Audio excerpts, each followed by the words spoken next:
Hi, this is Stephen Bourne with the Rye Civic League. I don't think I have to remind you to vote on Tuesday, November 5th. And talking about voting, that's why we're here. We're at the town hall because afterwards, we want you to stick car going by. Want you to stick around because Alex is going to tell you we always didn't vote at the junior high.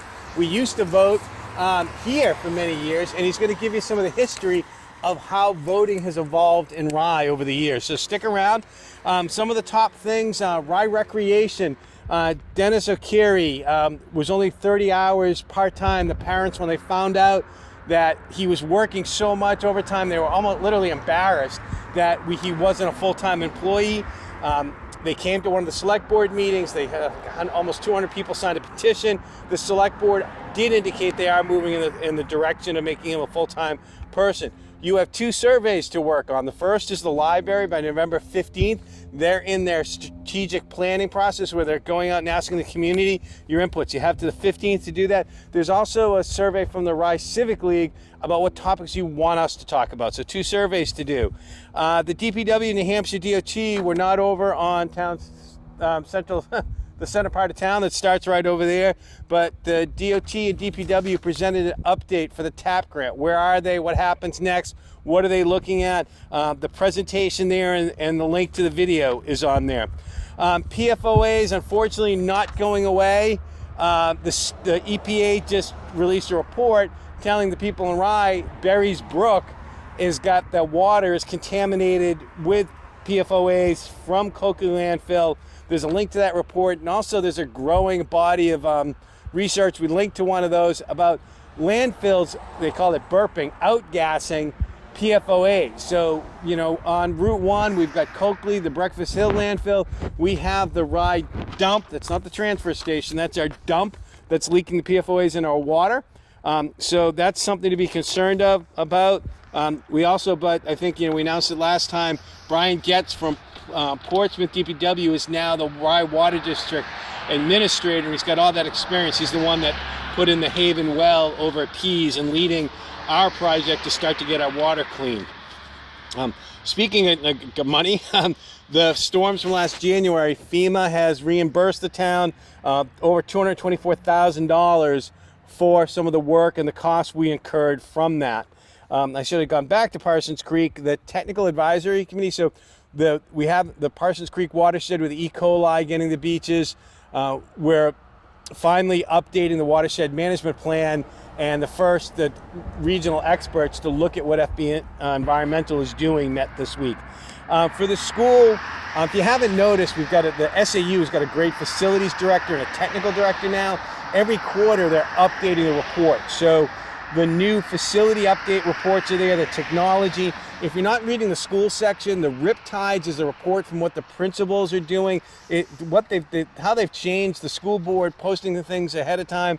That Riptides report really makes it easy and digestible to understand what's happening at the schools. And we posted the school data from last time. Almost 90 people opened that. So there's a lot of interest in that, but I have no idea what the next steps are or who should take the lead with that. Also with the SAU, something new, we're in SAU 50, that's us, Greenland, Newcastle, Newington, is starting to have area meetings with Portsmouth High School, which is where we send our kids to high school, and the other Portsmouth Elementary School, getting everyone together, just saying, all right, what are we doing? Are the kids learning what they need when they get to Portsmouth High School? So that's a good step in the positive direction. The dogs are back. The last select board meeting, they brought up that on the beaches, you can't have your dogs on Saturday from 7 to 9. That's the only day. The conclusion is it's just not working. Too many people are confused. We're spending too much time trying to manage those odd hours over the summer. So they're talking about maybe reinstituting the dog committee. So if you want to listen to that part, I think it starts a little after 52 minutes in the recorded video. And then I'm going to go for a bike ride before the Patriots kickoff game. But if you want to ride on the rail trail, Portsmouth is now done. So the DPW Director Rucker let the select board know we've got some responsibilities maintaining some signs, but from somewhere in Portsmouth all the way down, I think the Seacoast, that's pretty much done now, or into Hampton. All right, stick around. Here's Alex, and you're about to learn a lot about how we used to vote in Rye, and you will vote. Oh yeah, come by and see our table. After you vote in the election, bring your candy. We're trying to get more people to sign up to get this great civic news. Good afternoon. We're standing in front of the Rye Town Hall. This was the place of voting from 1873, when this former church from 1839 was converted to a town hall. And it remained the place of voting, both local and national, until the 1970s. We can get the specific date in town reports. But at that point in the 70s, the voting, the elementary school, at which point they had a gym from that school. Was built in 1956. And then a handicap ramp was built to access the Rye Junior High gym, which was built in 1966. So by the mid-80s, that's when all the voting and the town meetings transferred. All right, it's quite warm out here. We're going to go inside the town hall through the front door.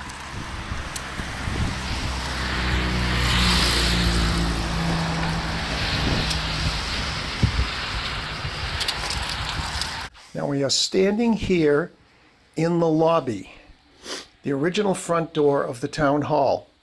And soon we'll be going up these steps. There are two curvilinear stairways, and they will be exposed in the future when the town hall is restored. And that process is going on. I'm in fact serving on the committee that's working on that for the select board.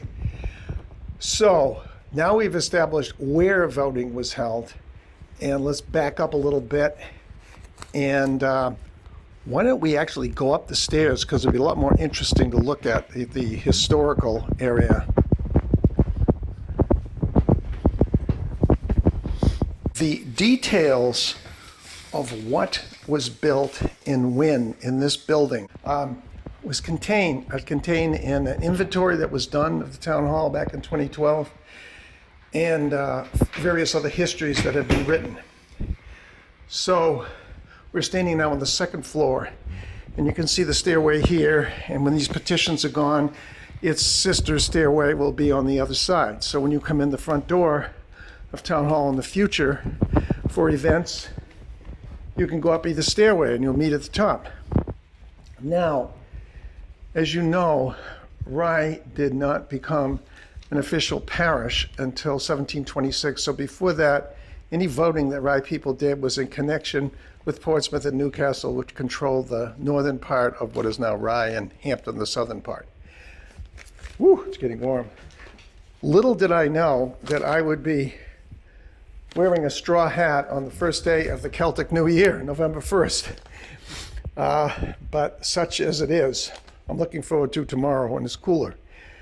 So immediately in 1726, having a parish meant also that you had a select board. And when you look at Parsons' history, there were 9 members of the select board in the first year. And Richard Jennis was elected as representative to the provincial legislature, the assembly. And of course that went from, Portsmouth to Exeter and eventually Concord. So that meant that in the first meeting house that was built in 1726, not a church. Now, the division between Catholics and Protestants was profound for centuries. All those horrific religious wars that went on in Europe, a lot of that bitterness transferred over here, anti-Catholic feelings. So, this was no church in 1726, it's a meeting house. Well, as such, you could meet in the meeting house for things other than religious reasons. And so we assume that that's where they would have gathered for their first town meetings, in the new town, the new parish of Rye. That's the first time you use that name, Rye, in 1726. So you look at Parsons' history, there's a chapter on the parish, and there's also a chapter on town government. So you can see the various warrant articles that they were voting on. Now let's move forward to when 1776, independence, first state constitution of the brand new state of New Hampshire at the beginning, in the middle of the war. And then finally in 1784, the independent state of New Hampshire and that constitution. And the very next year, that's when Rye was granted official town status. So at that point, we had a second church, meeting house. And that continued to be the gathering place for various votes. Now, national elections, which we're thinking about, right? Coming up Tuesday. So this was the voting place, in the meeting house for all elections. And by the 1800s, sometimes presidential candidates would be in Rye, and of course, somebody like Franklin Pierce in 1852, when he was running his campaign. Nathaniel Hawthorne in one of the hotels of Rye was his campaign manager. So they were right here in Rye a lot, running the campaign for president, for Pierce. And various other presidents visited over the years. So presidents, senators, reps, and so forth, when those elections came up, those would continue on here.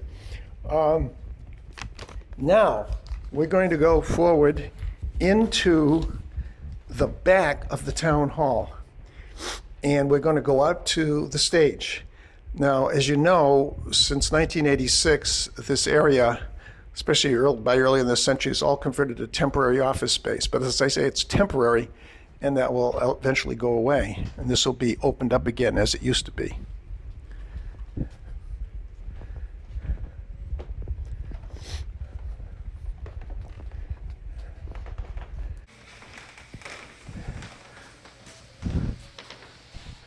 So we have a photograph taken from the stage